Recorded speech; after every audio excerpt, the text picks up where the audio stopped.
ሰላም ጤና ይስጥልን ክቡራትና ክቡራን ተመልካቾቻችን ከናሁ ቴሌቪዥን ለዕለተ ማክሰኞ ምሽት መጋቢት 23 2017 ዓ.ም ከሀገር ቤትና ከባህር ማዶ ያሰናዳናቸውን ስፖርታዊ ዜናዎቻችንን ከአሁኑ ሰዓት ጀምሮ ወደ እናንተ እናደርሳለን። እስከ ዜናዎቻችን ፍጻሜ ድረስ አብራችሁን እንድትቆዩ የአክብሮት ግብዣችን ነው። ወደ ቀዳሚው የሀገር ቤት ስፖርታዊ ዜናችን ስናልፍ የኢትዮጵያ ሴቶች ፕሪሚየር ሊግን ቀዳሚ እናደርጋለን። የኢትዮጵያ ሴቶች ፕሪሚየር ሊግ የ19ኛ ሳምንት መርሃ ግብር ጨዋታዎች ከነገ ለተረቡ ጀምረው የሚከናወኑ ይሆናል። በዚህም መሰረት ነገ መቻል ከድሬዳዋ ከተማ ጋር ረፋድ 4 ሰዓት ላይ የመርሃ ግብሩ መክፈቻ ጨዋታ ሲያደርጉ በዕለተ ሐሙስ ደግሞ የመርሃ ግብሩ ቀጣይ ጨዋታዎች እንደዚሁ ቀጥለው የሚከናወኑ ይሆናል።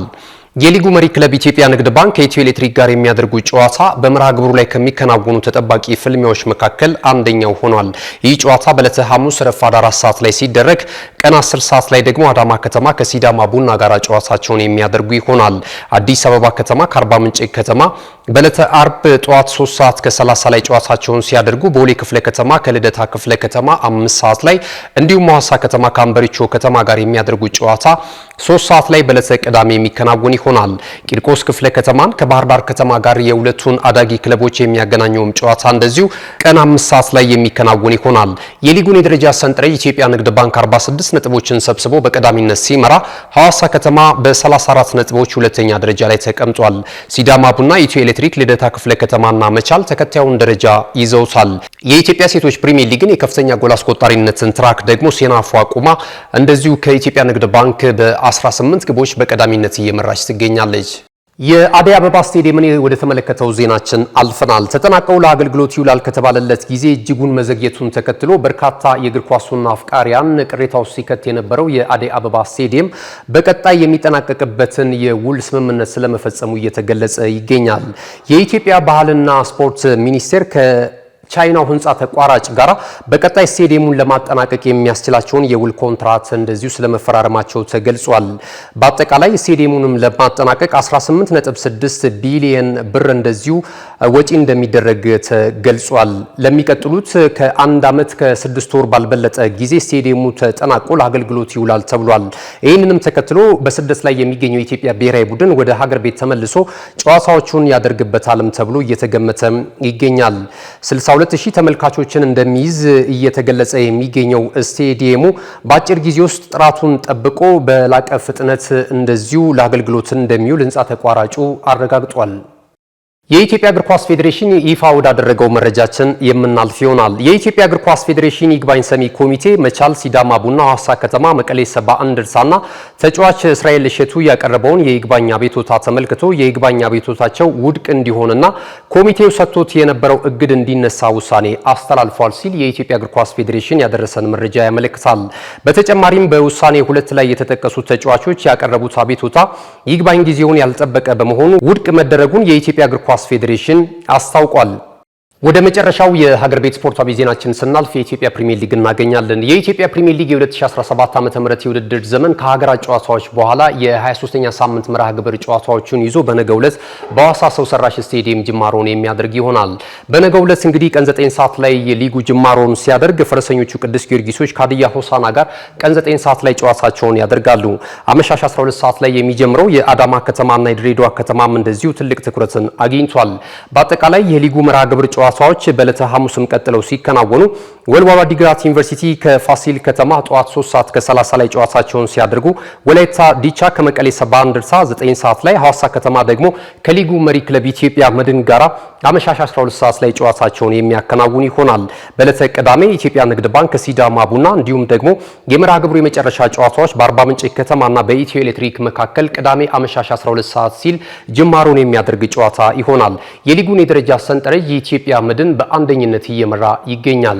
ክቡራትና ክቡራን ተመልካቾቻችን ከናሁ ቴሌቪዥን ስፖርታዊ ዜናዎቻችን እንደቀጠሉ ናቸው። ቀደም ሲል የሀገር ቤት ስፖርታዊ ዜናዎችን ወደ እናንተ አደረስን። ከዚህ ሰዓት ጀምረን ደግሞ ከባህር ማዶ የተለያዩ ወሬ ምንጮች ያገኘናቸውን ስፖርታዊ ዜናዎች ወደ እናንተ የምናደርስ ይሆናል። አብራችሁኑ ነው። ካሽጎ በየትኛውም ዓለም ሆነው በማንኛውም ሰዓት ለወገኑ የሚደርሱበት ፈጣን የገንዘብ መላኪያ ተከፈተሉ።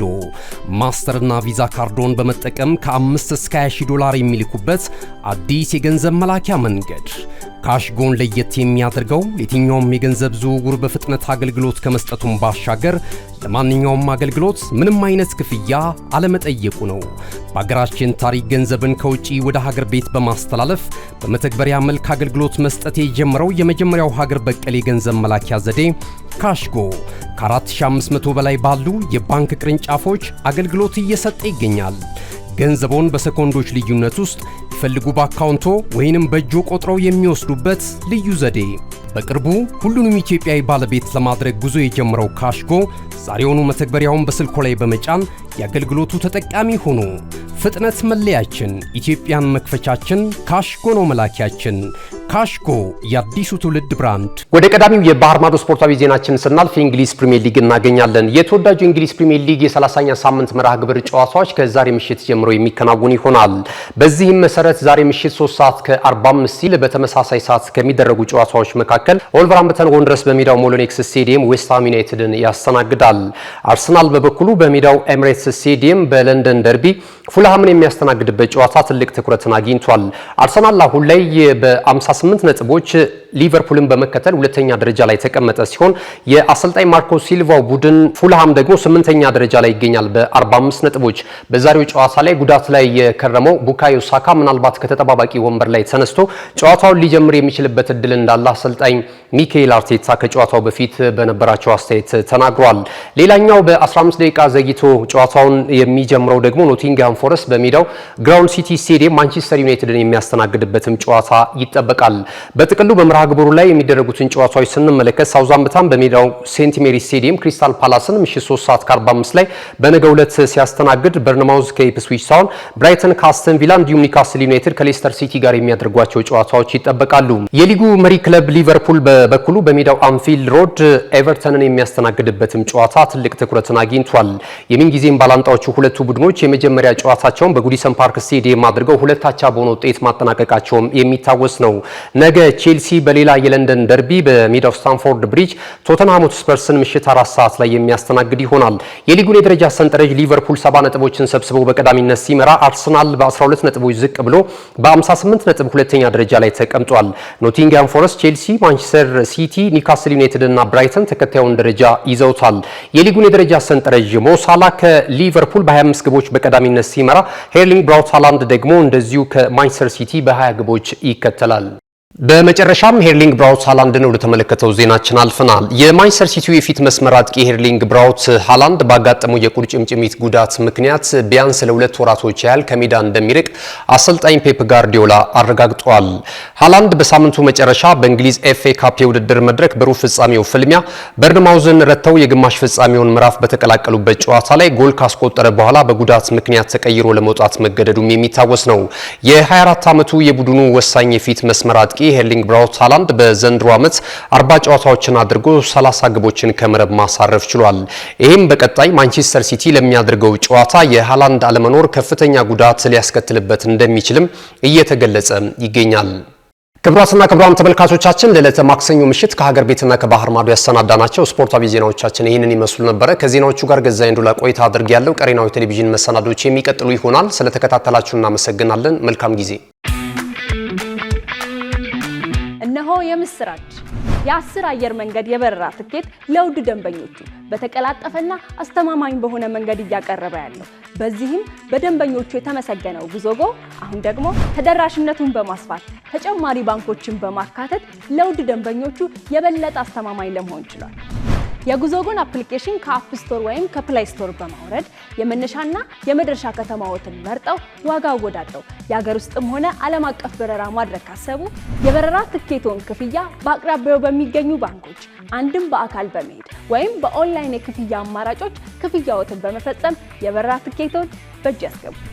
ከዚህም በተጨማሪ እንደ ሁል ጊዜው ወደ ጉዞጎ የጥሪ ማዕከላችን 7473 በመደወል ከሙሉ የበረራ መረጃ ጋር የ24 ሰዓት የትኬት አገልግሎት ማግኘት እንደሚችሉ ስናበስሮ በታላቅ ደስታ ነው። ለበረራዎ ጉዞጎ!